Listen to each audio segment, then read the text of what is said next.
Firstly, an apology for the rather longer than expected delay between this bulletin and the last.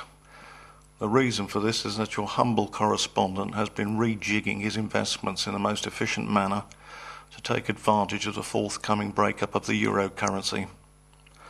Whilst the timing of this breakup is still very much unknown, it is nevertheless important to take a long position to profit from it when it does happen.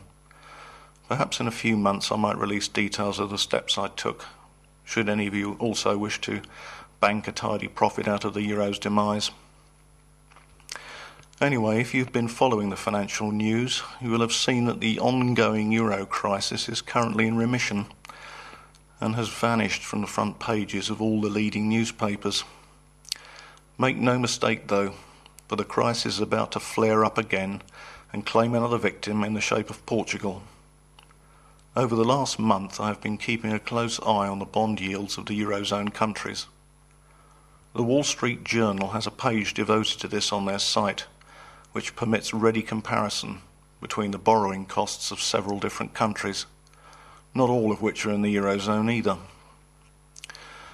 When the person who designed the page for the journal set it out, he allowed for a ceiling for all the bond yields of 7%. He probably thought at that time that no sovereign country on that list would ever have to pay more than 5 to 5.5% for their borrowings, then added a little extra margin for error and set the limit at 7%. Looking down this list of short, medium and long-term paper for each country, his system seems to be working fine. Within the allowed for 7% band, most of the countries are showing affordable yields of between 0 and 4%.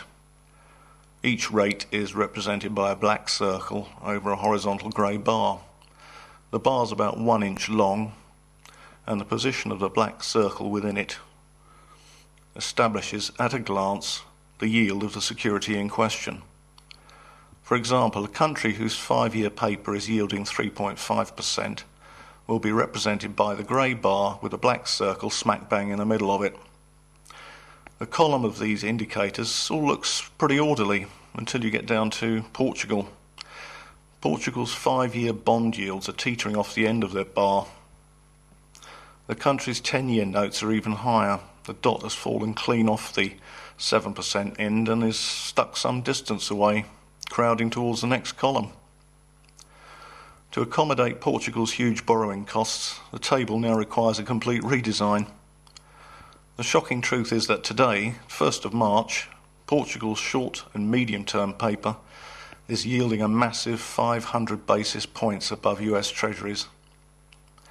And over the course of the last month, this trend of rising yields has shown absolutely no sign of levelling off. The situation is of course completely unsustainable. The bean counters with their calculators have evaluated the maximum yield that Portugal can afford given its fragile economy. These current yields have blown a hole clean through that limit. At some stage quite soon now, Portugal will become the latest country requiring a bailout, with all the knock-on consequences associated with it. The focus will then shift to Spain, which will immediately come under pressure for higher borrowing costs, feeding further speculation as to whether the country can afford it. As a final kick in the pants, the crisis in the Middle East has driven up the price of oil. This is invariably inflationary worldwide and will add to pressure on the ECB to raise interest rates. But can you imagine the howls of pain from the euro peripherals when that happens? I don't see how this currency can possibly succeed over the long term. It's not a case of if it fails, but when. And when it does, I for one want to be in on the action. I plan to make an absolute killing out of it. Even if you personally, for moral reasons, don't want to profit from this disaster, the least you can do is ensure you don't get wiped out by it. Following these bulletins is a pretty good way of getting yourself forewarned and forearmed.